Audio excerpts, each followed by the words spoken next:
Pranakasha live stream.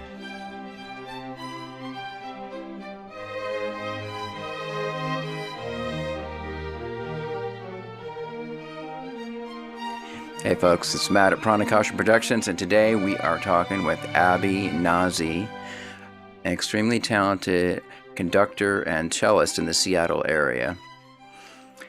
So, Abbie. Hi, Matt. Thanks for having me. It's great for having you. I'm excited for that. We were just talking about how to pronounce your last name. Hopefully I pronounced it right. Spot on. Naze. Okay, and that you said that was from Belgium? Yes. Okay. Yeah. On my dad's side, Naze is Belgian. I've actually never been, but I plan to someday. Oh, cool. I have it pinned on my little Google Maps, the exact village where my family lived before coming overseas. Oh, cool. Yes. How long ago was that? Oh gosh, I think I don't know for sure off the top of my head, but I'm pretty sure like in the mid 1800s was when the first round came over. So yeah, that's when my family emigrated from, because my last name is Weiss, but in the German is Weiss. Yes. And they all emigrated from Germany. There were a bunch of Lutherans that were trying to escape. At the time, the Catholic Church is really, in Germany at least, is really persecuting Lutherans. So they escaped to America and bought this farmland in Michigan for like $1 an acre.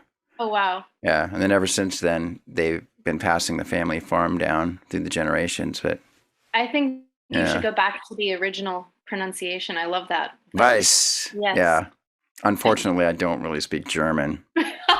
So, yeah. I'm pretty sure my original pronunciation must have been Naze because they were from the French part of Belgium. So. If that was French, it would be Naze. Yeah, which I also kind of like. Weiss, Naze. Yeah, that's cool.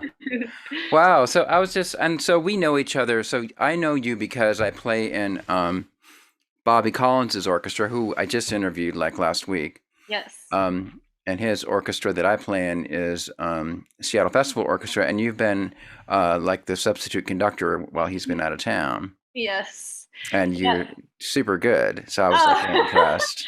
I've been so excited to get to work with you guys because I'm sure you know, like any conductor, any chance they can get to be in front of an ensemble is gold. Right. And you guys, I think I've done it now 2 times. Yeah. Bobby, and it's just been such a blast to make music with you guys for a couple of hours, and you're so receptive and a very talented bunch. So yeah, and you knew the score quite well.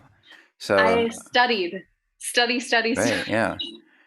Nice. Yeah, so last week, it was the week before, so we did Sibelius First Symphony. We did Introduction Rondo Capricciosa by Saint-Saëns. Mm-hmm. And then we did, I always forget what the Rossini piece is. Do you remember what it was? Amoramide. Yeah, Rossini Overture. My fiance had it guide me on the pronunciation. Yeah. I don't know that one. I've never actually heard of it really until we started playing it. I'll be honest. Yeah. I didn't going into that rehearsal. So you said I'm also a cellist, but I've never played as a cellist any of those pieces. And I also hadn't ever studied like in a workshop setting or anything, the pieces as a conductor. So I went in like from full scratch, no experience with them. So it was a really good experience for me from start to finish to have to do that. So thanks, Bobby. Yeah, thanks, Bobby. Well, let's talk about that. So I'm going to ask you about like the Rossini as a conductor. I know a lot of conductors say Rossini is really hard. I mean, compositionally, it's so formulaic that to me, it's almost like total fluff, you know? And so like, there's some catchy tunes in it. And, but especially the cello part is just like completely throwaway. You know, when we're just going bum, bum, bum, bum. And even that thing where we have that da da da da da da da da da da da da da da da thing, Yes. later. It's like I Yes. swear he has that same figure in every single overture, you know. You probably did. Yes. But and I'm a composer too, so that's why I'm also.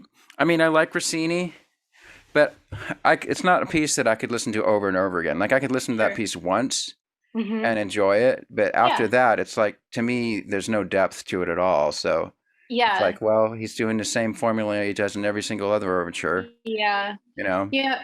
I agree there is like a formula to it, but there are also just like hints of like I think even in the score it said like sort of in like a kind of a recit style.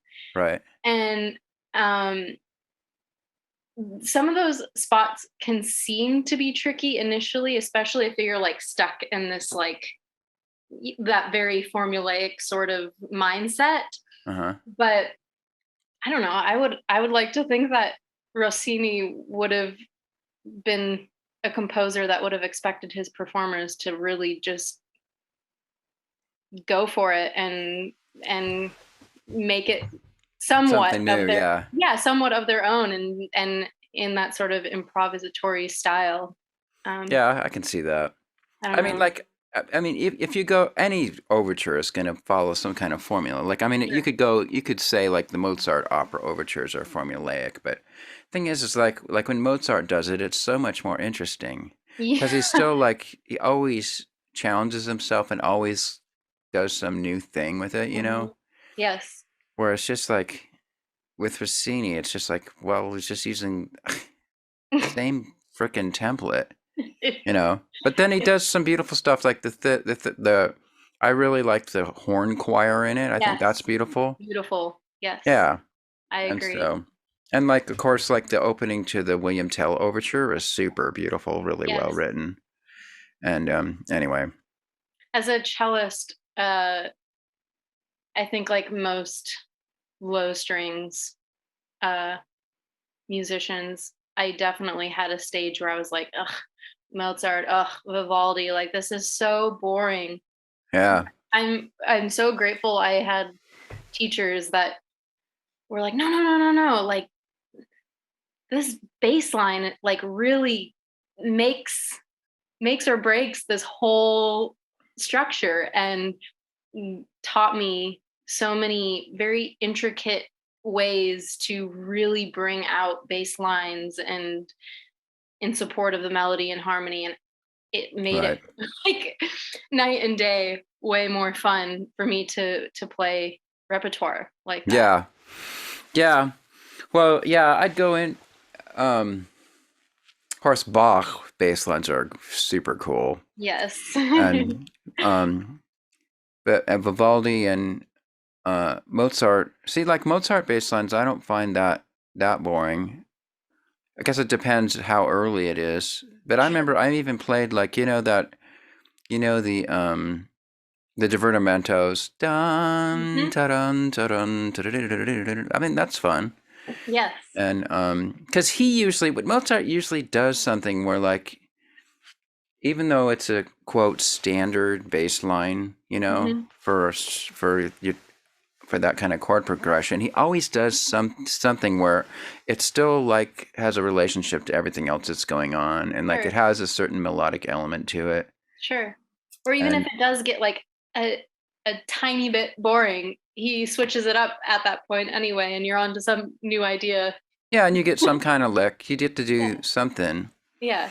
and that's why I'm so hard on Rossini because like when we get into being the bass line, it's just so static, and there's no imagination to it at all.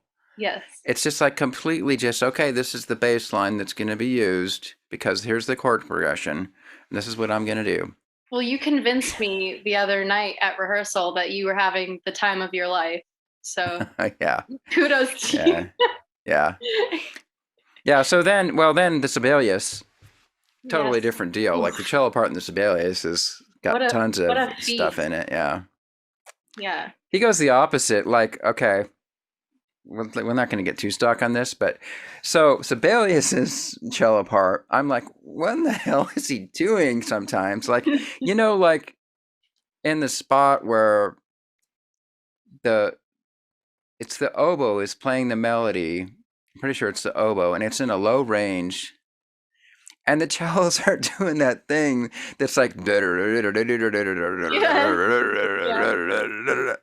Yeah. I'm like, what in the hell? I know. I mean, you have to just play it as quiet as you can. Otherwise, it's just like, what is this rumbling mud down there? I know. It has no relationship to anything. But I guess that's the point, you know? Well, and this was something that I think I had kind of mentioned at that rehearsal as well. Sibelius is like, he really is a fantastic romantic composer in many ways, but he does have that like weird Nordic underpinning that is like, it really is weird. Like, and a lot of even Scandinavian folk music, like it's beautiful in a way, but it's also, it's unfamiliar in some ways to our ears today. Right. And I think Sibelius incorporates a lot of that weirdness. So, okay, that's a great segue. So you just got a thing. You got an award by the Northwest Grieg Society, right? Yeah, I have been named their newest conductor-in-residence. So yeah, I'm even though I'm leaving the Seattle area, I'm sticking around for at least the next 3 years to come back and work with them. So is that the Nordic Heritage Museum in Ballard? Is that those guys? No, they have an association with them through another series that the museum actually puts on, which is mostly Nordic, and their leader, president, founder, Laura Logie, is both the president and leader of mostly Nordic and the Northwest Edvard Grieg Society. So two separate performance entities, I guess. So that's a very Nordic last name she has there. Yes. Oh yeah. She's very, very Norwegian and proud of it. And I love it. It's it's so awesome to find other Norwegian nerds. So, so Grieg. So Grieg obviously is Scandinavian. He writes music that is definitely Scandinavian, but he doesn't do the same super far out stuff that Sibelius did, at least in this symphony. In this Sibelius symphony that we're looking at, that maybe it's because it's the first one, too. That there's some stuff where, as a composer, I'm looking at this and I'm like, this is not quite working.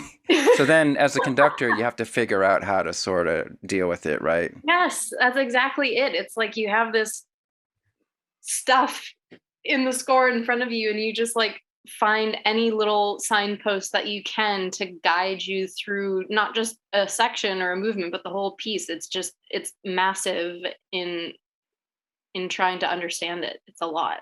Right. Yeah.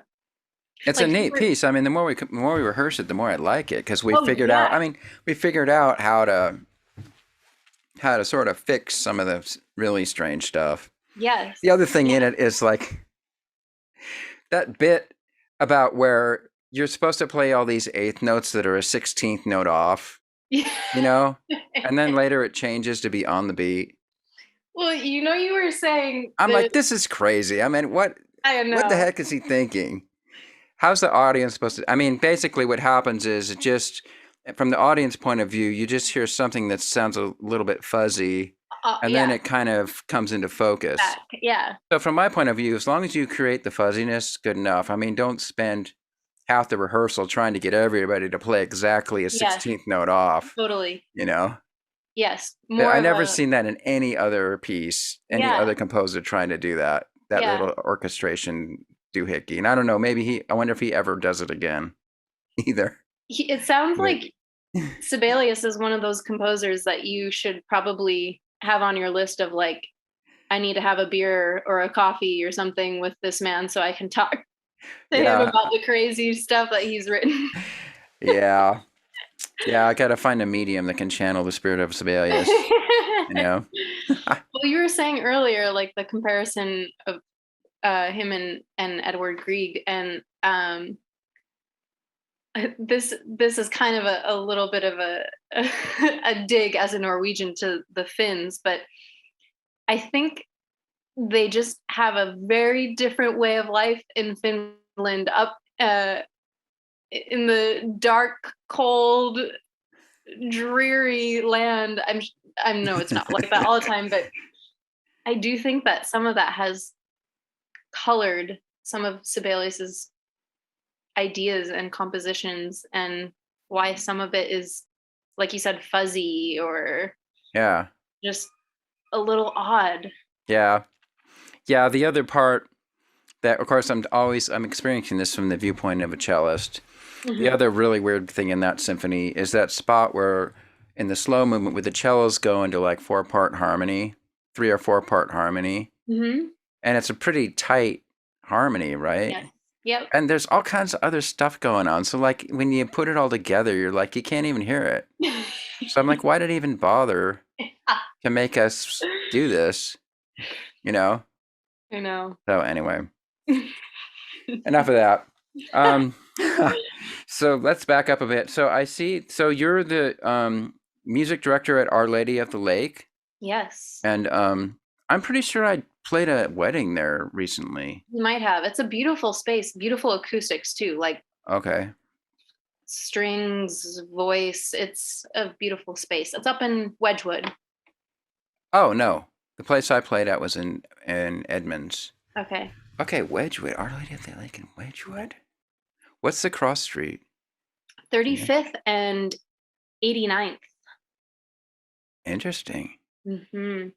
Because I used to live there. I used to live at in that area. In fact, I used to deliver pizzas for Domino's, which was right on like 35th and 75th. I don't know if it's still there or not. You know, Fiddler's Inn, the pub? Yeah, I've been there. So like just go down south, down 35th, just like a block or two, and the church is right there.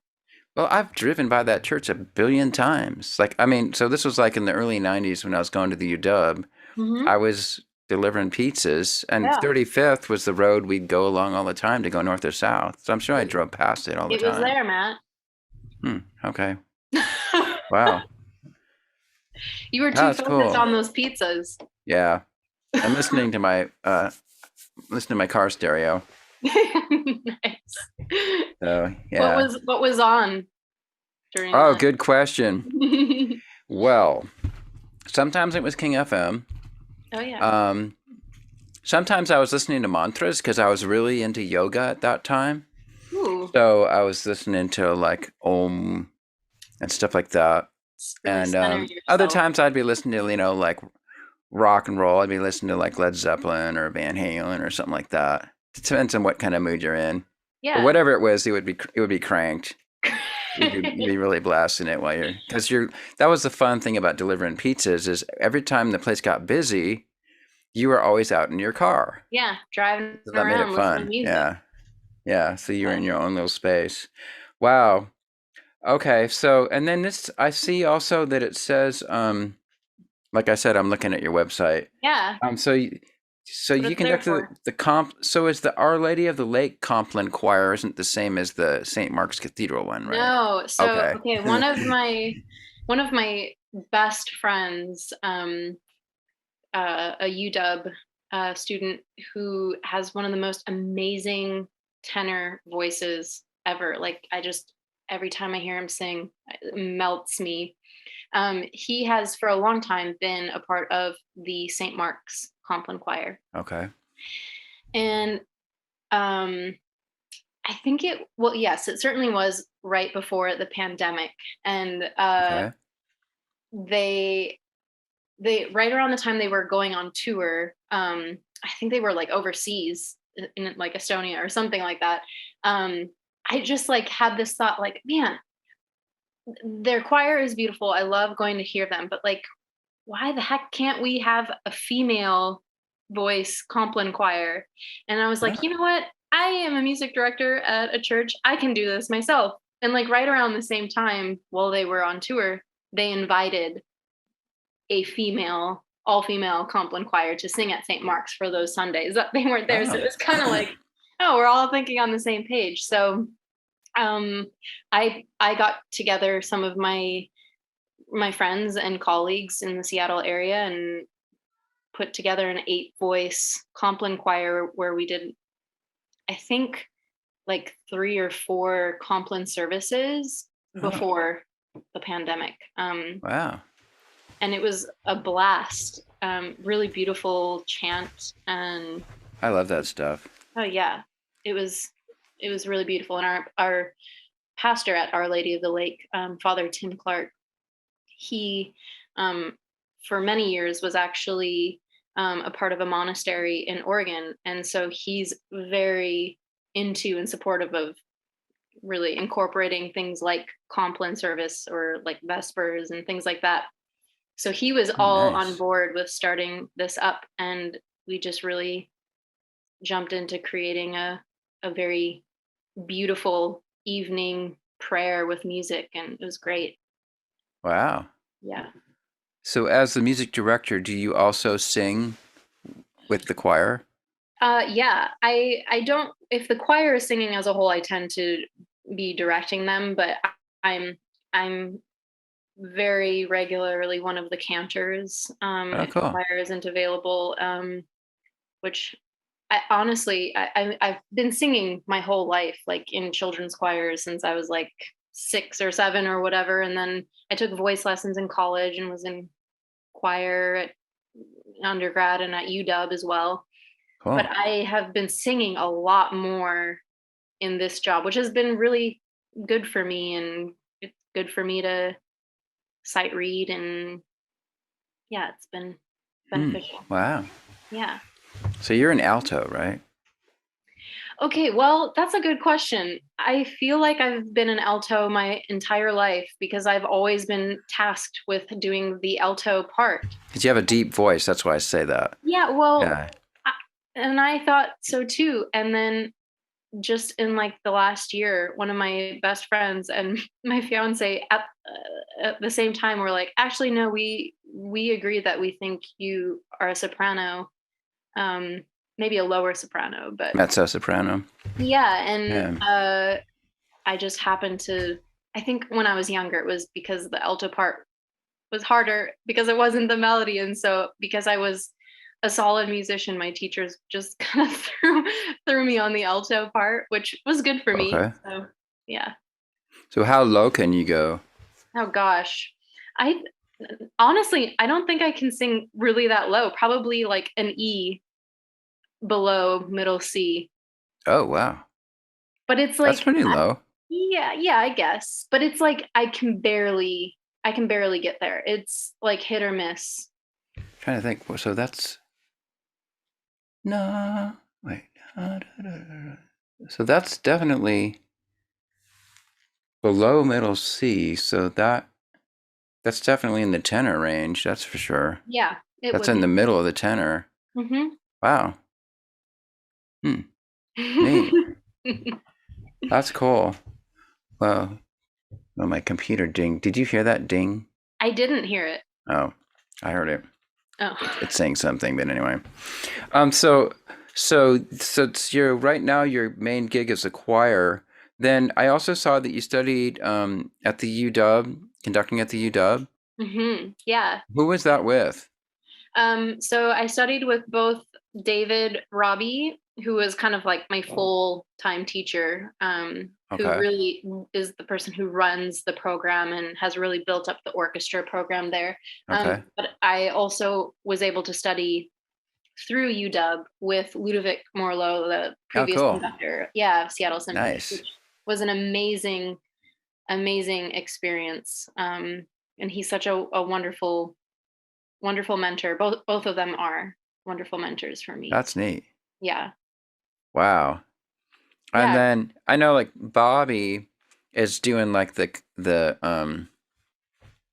competition thing. He's like going around signing up for all these competitions, Yes. conducting competitions. Yeah. Like, are you doing anything like that, or? I've applied here and there for a couple over the years. I have mixed feelings about competitions. Yeah. I think they can be really beneficial in like networking and getting your name out there and getting like gigs and opportunities, especially if you win a competition. But Right. I also think that they're kind of crap, and and sometimes you're spending a lot of money to apply or travel there. And but as I was saying earlier in our conversation, any chance you can get in front of an ensemble to conduct is really important. So yeah, go for it, Bobby. Speaking of that, Yes. so remember I was telling you Octava Chamber Orchestra's got something happening in the end of June. Yes. So is that, and then you were saying you weren't sure if you could do it because of your schedule, but we never really finished that conversation. I know. So my last weekend here is the first weekend in July. Okay. So I'm going to physically be here, but I'm not sure how it's going to line up with our Edvard Grieg Society rehearsals and our one concert that we have. So okay, so hold we'll on, have to because I think I saw, because your guys' concert is June 18th, right? That sounds right. Is that a Sunday? Saturday? It says Saturday, June 18th. Yes. Yep. So our concert is Saturday, June 25th. So the next Saturday. Yeah. Yeah. So do you know what your rehearsals are for this? I don't, but we have a meeting this week about it. So I will know more at the end of this week. Okay, because I think, well, in the worst case, you'd have to miss the first two rehearsals. Okay. But for sure you'd be able to make the second two because they're the following week. Yeah, okay, well, let's talk about it. So, because it'd be fun to have you in the cello section. Also, it would be fun to have you conduct a piece. Totally. Because right now, there's a piece I'm conducting. Sorry, it's not my baton. Okay. I'm conducting a string piece that I could easily have you conduct instead. You know, so that could be that yours. Opportunity away from you either. Well, I already have. I mean, I'm already conducting another piece during the concert, which is a full orchestra. So that's the one that's gonna be that I'm kind of sinking my teeth into. Okay. And then this other piece I'm conducting, just, well, to tell you the truth, I still sort of have been saving it for you. Oh. And then I'm like, well, if Abbie can't do it, then I'll conduct it. Oh, you're so kind. So yeah. Sorry it's taken me so long to like even chat about this, but how about, can you send me an email with the rehearsal dates? Yeah. And you might have already done that in our initial I can send it again. But yeah. And then I'll let you know. And if I'm not able to make certain rehearsals and that's a problem, then we can figure it out. But it wouldn't be like I could potentially conduct the first rehearsal and then hand it over to you when you come. Sure. And the piece isn't, from looking at it, it's not really that tough. Sure. But it's just be fun. Like a PDF of the score? Yeah. Okay. And it's just for strings. Okay. And it's pretty straightforward. Send that to me too? Yeah. Okay. Awesome. I can send it to you. So, but it'd be good. I mean, just be good to have put on your resume, conducted Octava Chamber Orchestra. Of course. Yeah. So then I heard you say, did you say you're moving out of Seattle, out of the area? I am. My fiance Emerson Eads and I are getting married in September, and he happens to be the director of choral activities at Minot State University, which is where I went for undergrad. We didn't meet until years later, but he's there and doing really well in the community there, and I'm kind of at a transition point in my life where I feel like moving back home and being with him and enjoying married life together and not through long distance is the thing I absolutely want to do. But yeah, congratulations. Oh, thank you. Yeah, I'm he says he's marrying up and I say I'm marrying up. So I guess it's great that we both feel that way. But yeah, he's a very very talented conductor and composer and singer Oh, as cool. well. So yeah, Nice. And yeah. where is this? Minot, North Dakota, my Oh, okay. hometown. North Dakota. Okay. Yeah. Well, that's kind of Nordic. It is very Nordic. Yeah, actually, every September, October, Minot, North Dakota hosts the largest Scandinavian festival in North America. Ah, People come from all over the world for this thing for like 1 week, and it's lots of music and food and dancing and arts, and yeah, it's a wonderful time. So okay, cool. yeah, it's a very Nordic place.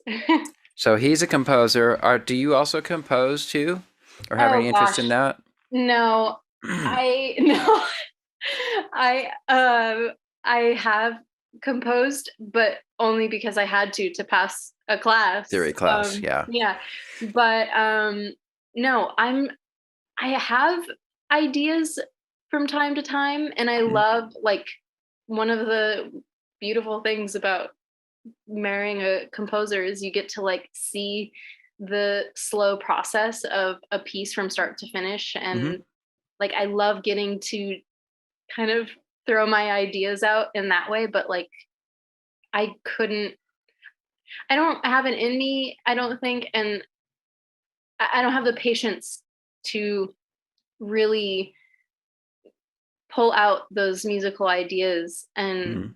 um yeah, it's a special Turn them special into skill. something. Yeah. Yeah, Well, you never know. I mean, you might just might turn sometime into try a book. something. I mean, it might even be just like you get a nice melody that you want to just turn into a song, Sure.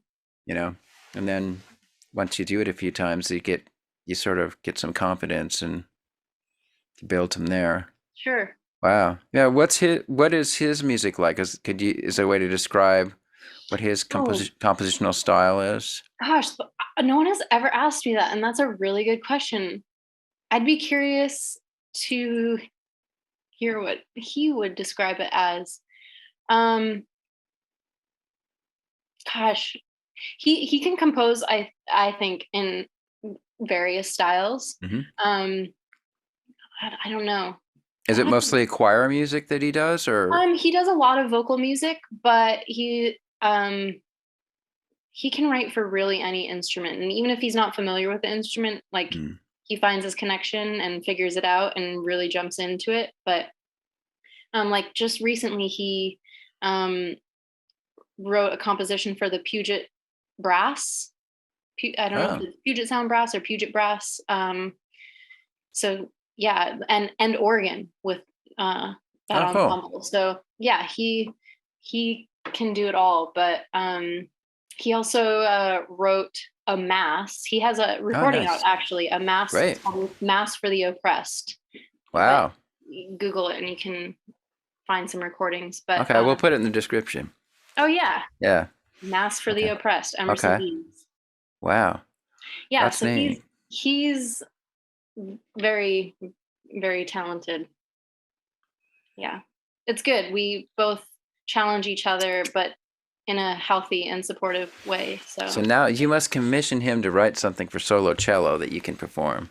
oh, he actually arranged this beautiful Norwegian uh, folk song. It's actually a wedding march called in Norwegian. It's called Brødremarsj. And like every village in Norway once had their own like village's wedding march. Okay, and that just literally means bride march, doesn't it? Yes, yeah, Marsh. yeah. Yeah. And so he actually arranged a solo cello version of it. I have it, and I've played through it, and it's really beautiful. And I think over time he's going to add more and more, like kind of like a, a variations on the original melody. So, Okay, cool. but we're actually having it sung at our wedding. So Oh, great. yeah, it's a very beautiful Perfect. little song. So Nice. yeah, Wow, so you got a lot of stuff happening in your life right now. That's cool. I do. Yeah, but it's all good things. Yeah. So Very do you see like where your conducting's going? Do you think it'll always have choir and voices involved, or do you see it being orchestral or? I would be happy to, at this point, take whatever opportunities present themselves, but like I would say generally my passion is working with strings or full orchestra, and yeah, I enjoy doing both. Totally. I love working with voices. It's not obviously what I'm trained in as far as a conducting degree, but so much of it is the same in many ways. So yeah, I would say both, but my passion is in strings and full orchestra. Nice. So. Wow. Wow, that's exciting. Sorry, my cat is like. Oh. Let's see the cat. Oh, he's being a little shyster right now. Well, I know that word. Yeah. Shyster. I know what shiza is. Shiza, yeah. Yeah.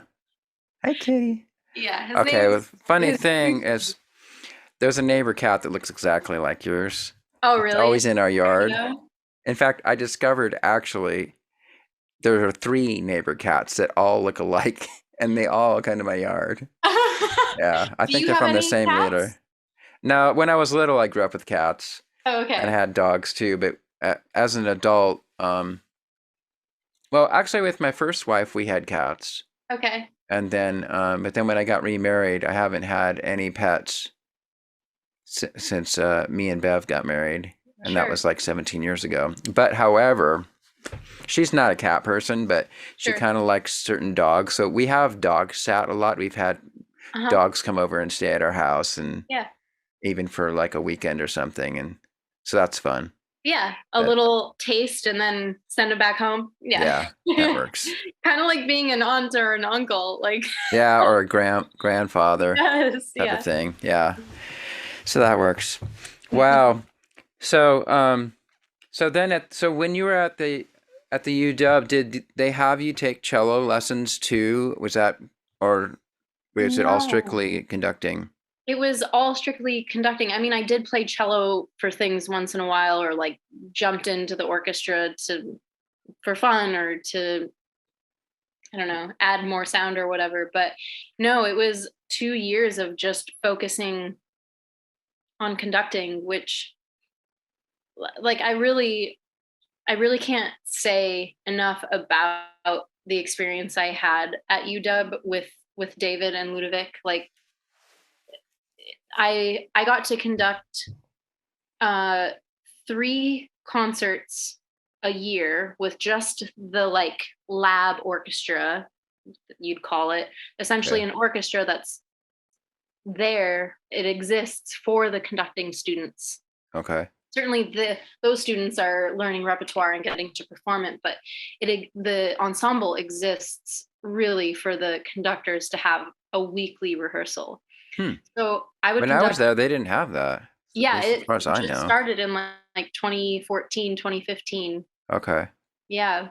I mean, they might have had it sometime before, but the latest it started around that time. So yeah, I would conduct that orchestra for 3 concerts a year, and then I would have other opportunities to conduct the UW Symphony Orchestra as well, and like side-by-side concerts with Seattle Symphony, and of course. Okay, hold on. So we're just saying the UW, like everybody knows what that is. We're talking about the University of Washington, which is the UW, but we all call it the UW. Yes. That's what everybody in Seattle calls it.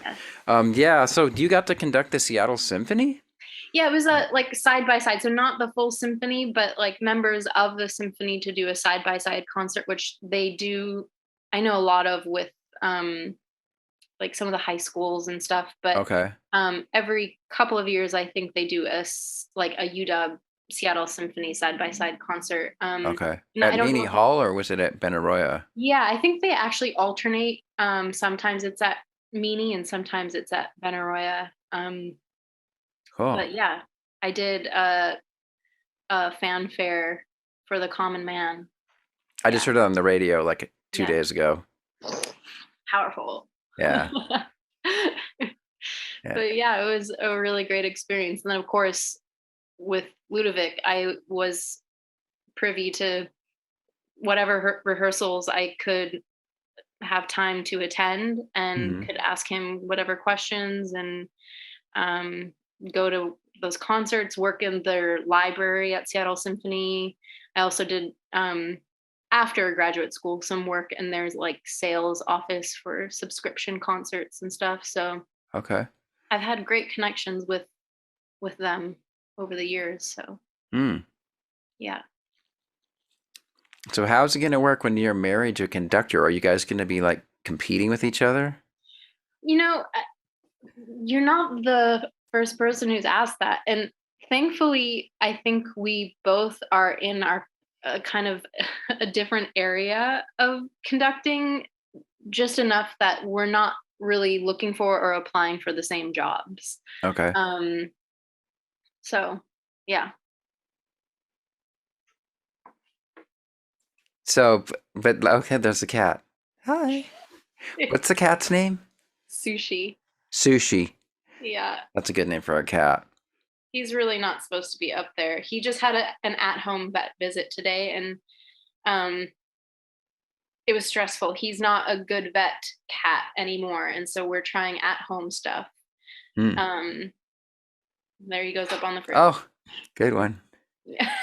All right. Is he okay up there? Or do you have to go get him? No, yeah, he will. Otherwise, he'll just try and keep going back up there if I try and take him down. So no, he'll just hang out up there. Yeah. Wow. Okay. Well, I'm already thinking, like, suppose you do conduct Octava this summer, Mm-hmm. and it's all good, and everybody loves you. Well, everybody's gonna love you. I know that. So, but whether and it's a good experience for you. Then, like the following summer, is it the possibility of you coming back and being in town to do another thing like that, or Absolutely. Yeah. I mean, I'm okay? coming back a few times a year for the Northwest Edward Grieg Society Hmm. concerts and things like that. Um, yeah, I would be pumped to continue a connection with that. Yeah, That'd be sounds fun. fun. Okay, Yeah. very good. And then you'll get I don't know North Dakota at all because I don't even think I've even driven through it. But I'm assuming that there isn't a lot of water compared to here, as far as Oh like no, there are like Puget Sound or whatever. no, I wish. I wish. No, we have a few lakes that are Okay. like kind of man-made with a dam and all of that stuff, but my parents live just off of what we call Lake Sakakawea. I know there's like 100 pronunciations of Sakakawea's name, but Okay. That sounds pretty um, good to me. yeah, that's how. It's Native American, right? Yes, So yeah. yeah. So they live really just like I don't know, a mile, if that, from the edge of Oh, the okay. lake. So So you could literally just jog over there if you wanted to. yes, I have actually. Yeah, Okay. yeah, That'll be your water connection. That's cool. yes, the one and only, probably. That's neat. Yeah. So how then did you end up um at the University of Washington? How did that happen? Yeah. So when I was finishing undergrad at Minot State, um, I was mostly leaning towards just continuing my cello studies in graduate school. Okay. But there was a point in time where I started, dabbling in conducting, I guess, and I even had a friend of mine. I was talking about the possibility of conducting orchestras with her, and to me at that time, it just seemed like so out of the picture. Like, no way, that's crazy. And she was just like, oh my gosh, yeah, absolutely, go for it. And she was one of the first people who kind of just kicked my butt into the fire, and so since then I've just, over workshops and just various connections, really started going into the direction of conducting and taking it seriously. So yeah, UW was one of a few schools that I was looking at, along with other schools for cello. And so I did a ton of grad school auditions that spring, but it was between UW and Boston Conservatory. And so I was all set to go to Boston because I have always wanted to live in Boston. I love the city. Yeah, I've been there actually. Yeah. Yeah. And it's a great place. I don't know if I'd want to live there long term, but at least for a little while, I'd love to experience it. But then I came out here to Seattle for my audition. And once I met with David and Ludovic, and I conducted the orchestra in a rehearsal, and I was on campus. It was just wow, all just during your audition, they let you do all that? Oh yeah, it was awesome. Wow.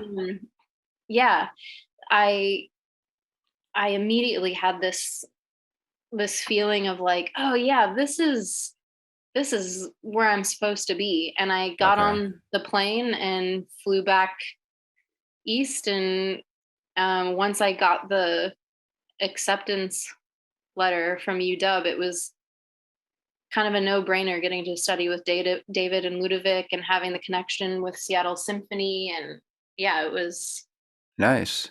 And I'm to this day so glad that I made that decision. So where is Ludovic Morlot now? What is he doing? He is in the US, at least based in LA, where his daughters are going to school, and then his wife works in the film industry there. But he just recently got a really awesome gig in Barcelona with an orchestra there. In Spain, okay. Yeah, so like always, he's kind of all over, and yeah. Do you guys stay in contact still, or? Yeah, we do. I actually just a few weeks ago, my fiance and I met him for coffee and caught up. Nice. And yeah, he's a really wonderful mentor, very down to earth. Just a lot of great advice, but also just a wonderful human. Yeah. Do you think, like, would he be open to giving you like conducting lessons over Zoom or stuff like that, or have you ever done that with him? Not over Zoom. He's worked with me in kind of like masterclass rehearsal settings a number of times, but he's such a busy guy. Like, I was even shocked to have coffee with him. But I'm sure, like, if I had an audition coming up or a competition or something like that, I'm sure if it worked with his schedule, he'd be happy to work on some things over Zoom for a bit. Yeah. It kind of works. That me and Bobby, even though we live like 10 minutes apart, we still do he teaches me over Zoom still. Oh, really? Yeah. It works pretty good, actually. You were taking lessons from, conducting lessons from Bobby? Yeah. I love that. That's how I ended up in Seattle Festival Orchestra. Okay. Yeah. Plus, I wanted a chance to be able to play the cello in a cello section. Yeah. So it worked out good. Perfect. Yeah. Oh, so what does Ludovic Morlot's wife do in the film industry? I don't know specifics, but I could be making this up, but my memory is telling me like she does some directing. Yeah, I don't know if that's accurate, but that's what's popping in my head. Yeah. So maybe directing or producing or something like that. Or... Yeah. But she's in the prime location. Yeah. Has he conducted any film scores? I'm sure he has. Yeah, I'm sure he has. Okay. Maybe not necessarily with like Seattle Symphony, but I'm sure at some point in his career he has. Yeah. There was a while when Seattle Symphony was doing that kind of thing. Yeah. But that was with George Schwartz. Yeah. Yeah. They at least do those like really big like Harry Potter concerts where they like people really flood through the doors for those things. Well, John Williams is such a good composer. Oh yeah. You know, I finally did the Star Wars suite after all these years. I finally played it like about a year and a half ago.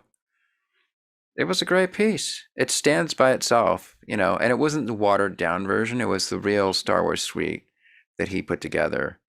Is And there of course, everybody loved it, is there a Star Trek suite? That's a good question. You should know that, Matt. You know, um, actually, the sad thing is that most of the sheet music for the original Star Trek show, with from the '60s with Spock and Kirk and Dr. McCoy and everybody, Lieutenant Uhura.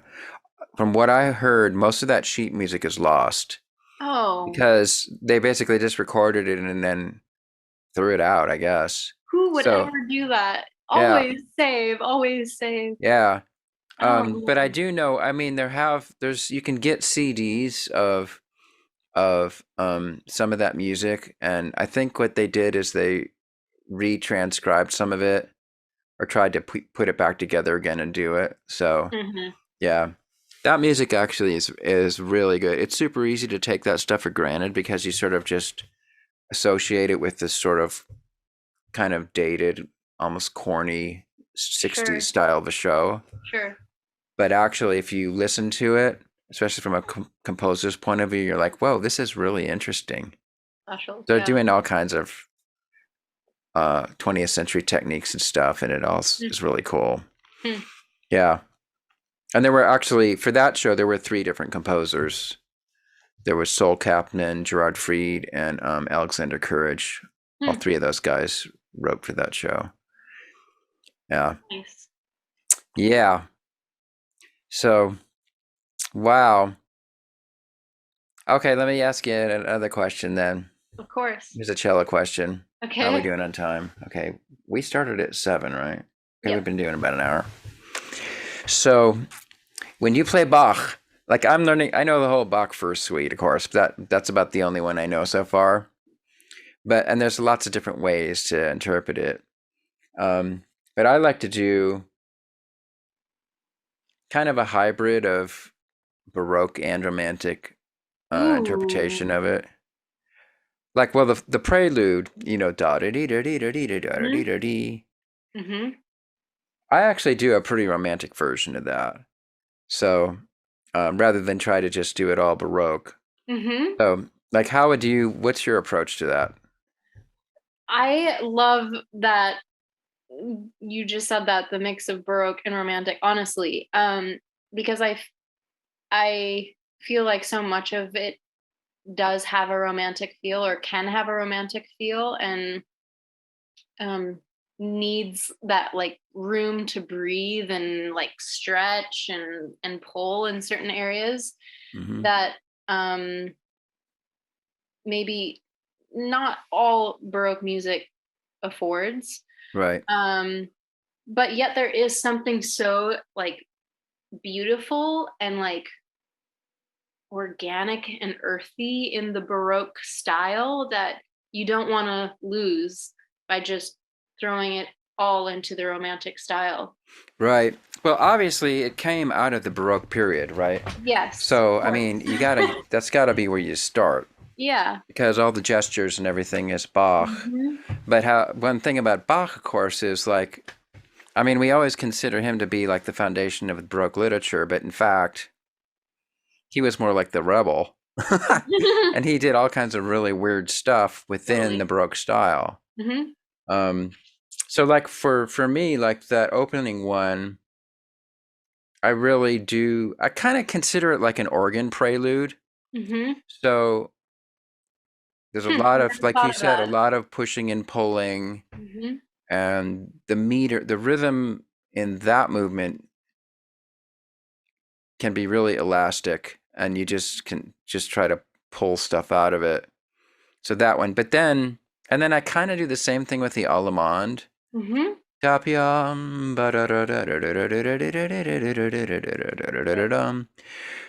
one I do that too. It's still kind of an improvisation. Yeah. But then after that, all the rest, I play them as a dance. And then I try to do mostly Baroque type of stuff. Sure. And I don't try to distort the rhythm that much. In fact, I found that the more I the more I authentically keep the rhythmic framework, the better it is, actually. Yes. Yeah. Because Bach's already messing around with it as it Yes. is, so why try to Yeah. make it even more mysterious? Totally. Well, and that was, as a young cellist, that was often my biggest struggle, was like particularly the saraband movements, Oh, where you really want to put the stress on the second beat, one, yeah, two, right. three, and unless you really, really are deliberate in that, it's so easy to Completely lose kind of, it. yeah, to morph back into having one be the stronger beat, or three, or whatever. But yeah, I think, yeah, particularly the later movements in each suite, it needs that sort of I'm structure. so glad you brought up the saraband, because I completely hate almost every other cellist's interpretation of it, because I feel like almost all the performances I've heard of the saraband, in my opinion, are way too slow, because you Yeah, lose the saraband feel. yeah, Like the flow, the and yeah, bum, like I think it should be pium pium bum ba da da da tium ba ba ba dun tum ba da da dun ta ta ba da da da tium ba da da, like that. sure, But everybody plays it super slow. super They're like slow.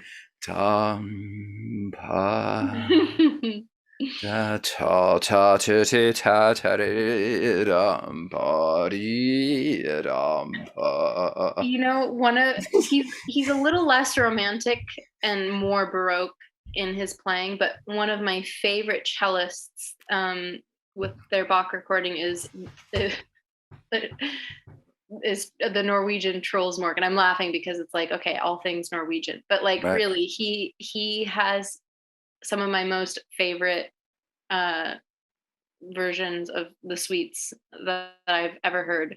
So if you haven't heard him in his Okay. recordings, you should check him out. Trolls more. Trolls more. Okay. I haven't. Okay. I will. Yeah. Very interesting. I love Okay. that you have this desire to not just be a violinist, but also a cellist, also a conductor, also a composer. It's great. Yeah. Well, it all kind of ties together. This whole thing happened. I mean, I'd always been kind of fascinated by the cello. Sure. Um, As you should be. yeah. I grew up as a violinist. And then the funny thing is, I mean, I had one of my best friends in high school played cello. And like when he was in 12th grade, I was in 11th grade and he was in 12th grade. We went to this art school called Northwest School of the Arts, Humanities, Environment. I don't know if Okay. it's a private school in Seattle. It still exists, right? Yeah. Yeah, I'd heard of it. Yeah.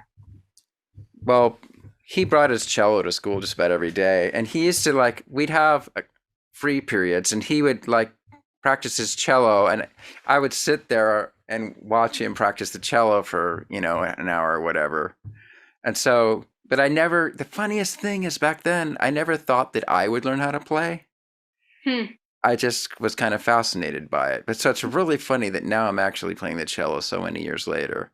Isn't it Anyway, amazing in so many, not just in music and like instruments, but in so many areas of life, where we kind of set ourselves up for not having those experiences, simply because we say like, oh, well, I'll never do that, I'll never learn the cello, and yet we have like so many opportunities that if we would just stand up and do it. do it, we could Yeah. be doing it.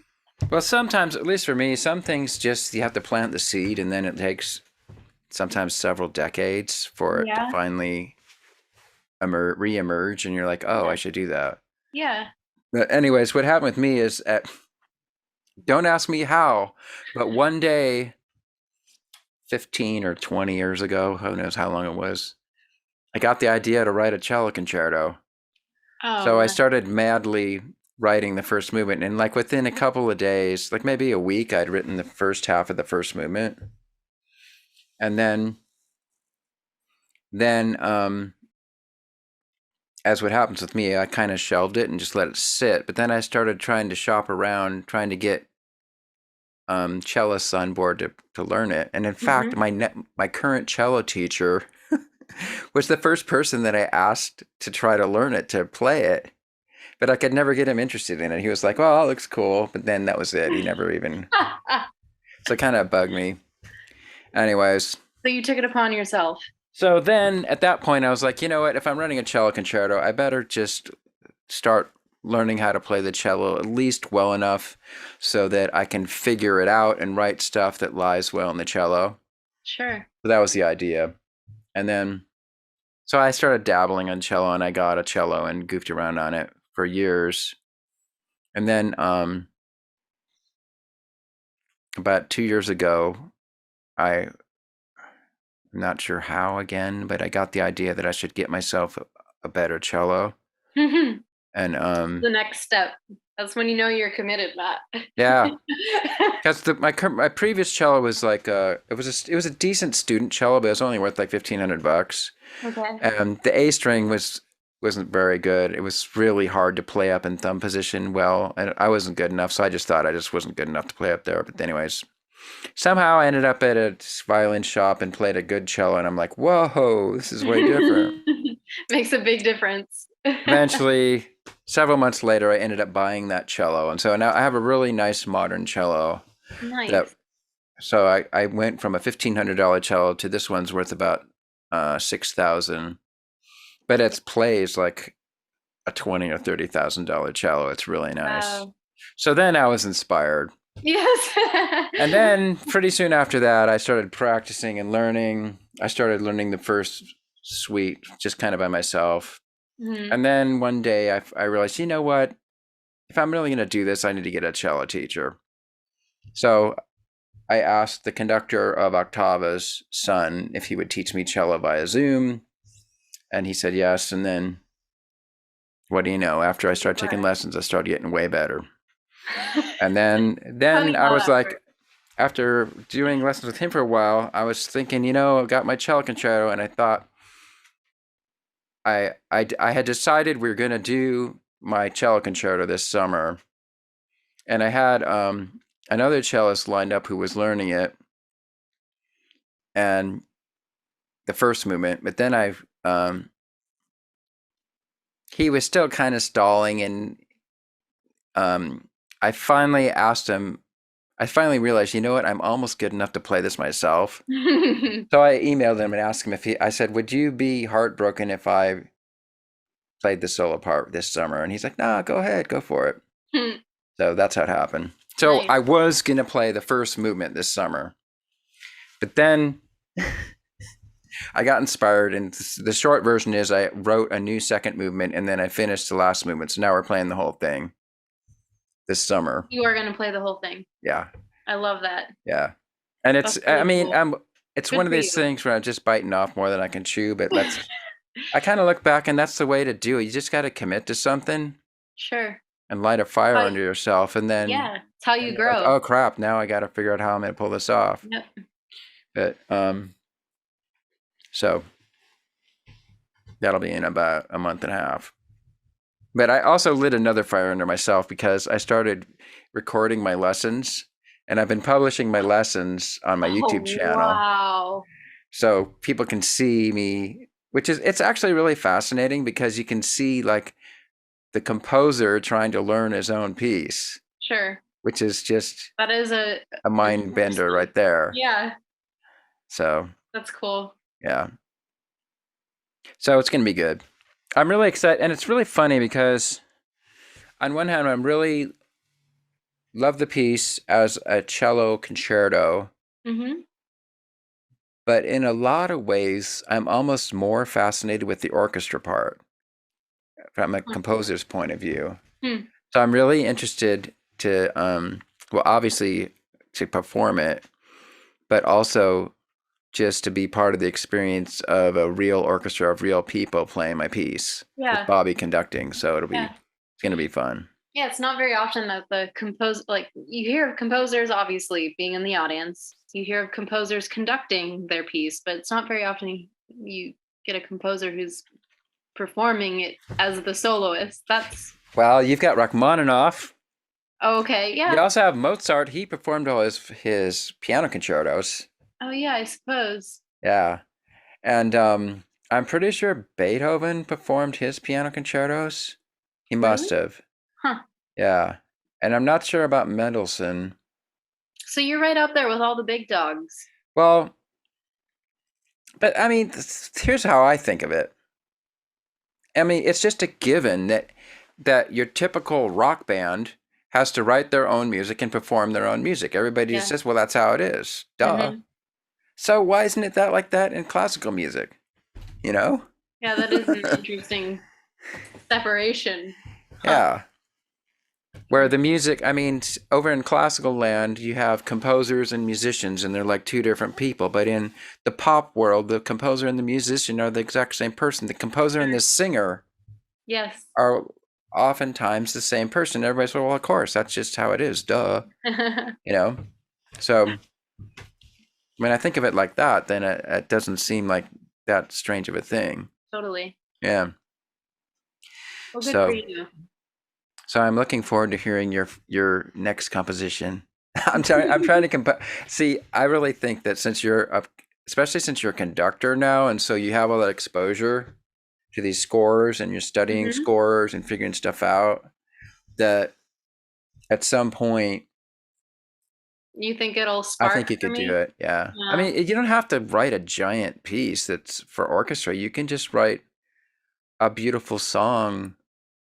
I mean, you could even write like a little plain song thing for your Compline. Yeah. Well, you'll be the first person I'll send it to, Matt. You can be my editor. Yeah. Yeah. I mean, that'd be cool. Abbie Naze, plain song. Yeah. Because it's still an all women's choir. Yeah, unfortunately, we haven't started back up in the last, I guess, almost 2 years now, but get it going again. Yeah. Yeah. So it's like in Catholic, now I'm swinging way back. So it wouldn't be possible to have a mixture of men and women? Oh, it would be totally possible, and I've considered it before. Okay. Yeah. That would be beautiful. And of course, all women's choir is kind of a unique thing too. Yeah. Especially, I love the low end of a woman's voice. Like I've heard some things where the altos are going. That's why I asked you how low you can sing. Mm-hmm. I think that's the greatest sound, the low end. It's kind of like the low end of a clarinet, where it's like big and fat, and it sounds super low. But then you realize it's really not that low. Yeah. It just somehow sounds low. Fuller, yeah. Yeah. You know? Yeah. So I think there's a lot to be explored there. That's cool. Yeah. Wow. So then when you move to North Dakota, is there a church gig that you'll be able to be part of there, or do you have to just kind of feel your way around? Yeah, I am feeling that I'm going to hopefully take a break from working for a church. I mean, certainly if some sort of part-time or side gig comes up, I'm happy to do that. But I'm kind of excited to have my weekends, or at least some of my weekends back, and some of my holidays. And oh yeah, okay. But yeah, the benefit of moving back home is you already know a lot of the people in the community and have some connections already. So I don't know what I'm going to be doing as of now, but I'm looking forward to whatever it could be. It could be totally unrelated to music too, and I'd be interested. Well, I have another idea. What's that? You could, if you can't find a group, you could always do a recording project where you could do multi-track recording of your own singing. Oh yeah. Yeah, you could do plain chants like that. Yeah. And then maybe find a friend or two that if you wanted other voices besides your own, do stuff like that. That'd be cool. the best part of making music is sharing it with others and doing it with others too. So yeah. Yeah. These days, I mean, if you went that route, I mean, you can literally do that with people all over the world. Yeah. Yeah, that can be True. really fun. Wow, lots of stuff going on. I have all these images of snowscapes now. Yeah. Okay, for the Not always snowy, but parting question. yeah. In North Dakota, is it possible to ever see the Northern Lights? It is. Just a month or two ago, my Facebook page was flooded with photos of people in my hometown that saw the Northern Lights. Oh, I've cool. seen them. Funny enough, I haven't. I lived in Norway for a half a year. I Oh, never saw them when I was there, but I have seen them maybe one or two times in North Dakota. Just a very faint green off dancing in in the the sky. distance? Yeah. I've never seen it. I mean, before I die, I have to see the Northern Lights, Yeah. not in a movie. I have to see it in real life. Yeah. Well, it's so Yeah. odd because sometimes it's just you see it, but it's so faint and you question What you just it. saw. Yeah, was that it? And I'd love to see it though, just full on in the sky. Like that Maybe. would be so crazy to be like when people say you can even hear it, Oh yeah. you know? Yeah. Yeah, Wild. that would be really neat. I gotta, well, maybe Bucket that'll list. happen too. Yeah. So you were in Norway. Do you speak Norwegian? I do, but like any language, when you're not using it on a regular basis, you lose it. So I can, um, I'd say reading or speaking it is like pretty okay for me. Like I could really speak through most Norwegian that I see. Reading it and like comprehending it would be a little bit more challenging, and certainly just hearing it Okay. spoken fluently, quickly would be a lot tougher. But I Where was, did you learn it? I my first year of undergrad was at Concordia College in Moorhead, Minnesota, which they have a Scandinavian program where you can take Norwegian. So I took a year that I think a semester or a year um, there, and then when I was in Norway studying, I also took Norwegian when I was there. And of course, when you're living there, and I was in a small town, um, it seeps into your brain a lot more quickly and a lot more easily. So by the time I was leaving, I was close to fluent in Norwegian. I wouldn't say totally, but getting close. I feel like when you're dreaming in Norwegian, That's a that's pretty good sign. yeah. So yeah. Wow. That's another connection we have because I Octava Chamber Orchestra plays at Maple Park Church, which is like literally 2 blocks away from my house. So it's 2 blocks away from this bedroom here, Yeah. and a whole bunch of people are Scandinavian. There's a lot of people that have Norwegian roots there. Yeah. At Christmas they all get out their sweaters, Yeah. and display it and stuff. So, wow, Yeah. I love that. that's cool. Okay, well, let's wrap it up. Is Yeah. there anything else? So I'm gonna put in the description. We'll put your website, Okay. and then any other stuff I should put down there, like YouTube channel or anything like that, or Oh, you were gonna add Mass for the Oppressed link. I can send that to you if you want that. okay, great. Yeah. All right, and then I'll put like some pictures up here and stuff Sure. up above us. I can probably find some stuff just off your website, and then you can send me some pictures too, and Sure. I'll make a cool looking thumbnail and the usual type of thing. Yeah. So cool. Well, I hope it works out. I hope we can figure out a way to have you in the June 25th Octava concert. Yeah. Yes. Yeah. Send me the email and I will see if it works for sure. Yeah. Cool. I'm looking forward to hearing you play the cello. I've seen you conduct now, so now you're good Yes. at that. So Yeah. now I'd love to hear you play too. Yeah. Cool. All right, Abbie. Well, it's been a pleasure. Yes, likewise. Thank you, Matt. Thanks for Take having care. me. Maybe we'll see you at Seattle Festival. Well, no, because we got a concert and that's it. I don't know. Well, okay, we're seeing each other at Octava. Yes. We're going to just say that's going to happen. That'll be it. All right. All right. Take care. Thanks. And take care of the kitty cat, too. Yeah, I will. Have a good night.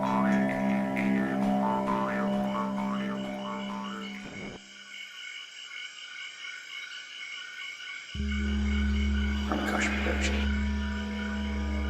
Fantastic creations emerging spontaneously from the space of life. For the benefit of all beings everywhere. We gotta